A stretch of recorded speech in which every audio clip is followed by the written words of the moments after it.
Pernahkah kau ke toko buku, perpustakaan, atau taman bacaan? Tidakkah kau merasa istimewa ketika berada di dalamnya?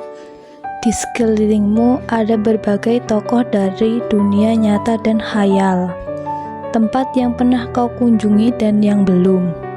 Informasi dan cerita dari masa lalu, masa kini, dan masa depan, semua berpadu. Semua berada dalam genggamanmu. Saat berada di antara buku, tidakkah kau merasa menjadi raja dan ratu? Ruang dan waktu seolah menyatu tanpa batas. Kau bisa terbang, melintasi sekat negara dan melewati berbagai zaman. Kau bisa menyelam ke dalam samudra, melayang di angkasa, bercanda dengan aneka satwa, dan berkelana di tengah padatnya kota dan rimbanya raya. Kau tahu, buku adalah jendela dunia, kunci pengetahuan, dan pintu wawasan. Muhammad Hatta, sang proklamator, berkata, "Aku rela dipenjara asalkan bersama buku, karena dengan buku aku bebas." Melalui buku, manusia terbebas dari ketidaktahuan. Tempat-tempat yang dipenuhi buku adalah harapan berkembangnya pengetahuan dan wawasan. Apa jadinya jika kota tanpa buku? Pantaskah dia disebut kota? Di kota itu, mungkin kabar datang dari sumber lain, dari koran, televisi, atau internet. Mungkin informasi dan cerita datang dari cerita nenek moyang. Bagai dongeng-dongeng sebelum tidur, irama warganya pun tiada beda. Bangun pagi, berterbaran di muka bumi untuk berbagai keperluan, untuk kembali pulang siang atau sore harinya.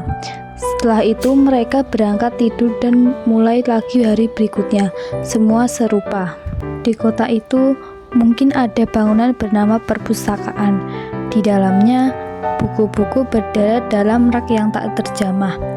Tiada tangan meraih dan membuka halaman demi halaman dengan sukacita. Mungkin juga ada tumpukan buku di sudut-sudut sekolah yang sepi dan berdebu. Jarang dikunjungi, jarang dibaca. Buku-buku di sana teronggok tanpa nyawa. Bagaimana dengan kotamu?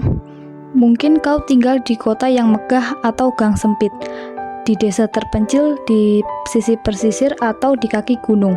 Adakah perpustakaan, taman bacaan, atau toko buku di dekat rumahmu? Ada. Apakah tempat itu menjadi wadah berkumpulnya anak-anak dan warga? Menjadi pusat berkembangnya wawasan dan pengetahuan, atau hanya menjadi pajangan? Maukah kau menjadi orang yang menghidupkannya? Kau bisa mengunjunginya dan mengajak teman-teman membaca dan berbagai cerita di sana. Jadikan tempat itu sumber kegembiraanmu dan pengetahuan. Jika tempat itu belum ada, maukah kau menjadi orang yang mulai menghadirinya? Kau bisa memulai dari sebuah sudut di teras rumahmu. Ajak teman-temanmu memulai langkah baru. Jangan biarkan waktu berlalu tanpa buku. Siapapun dirimu, bersahabatlah dengan buku. Dia akan menjadi teman setia sepanjang waktu.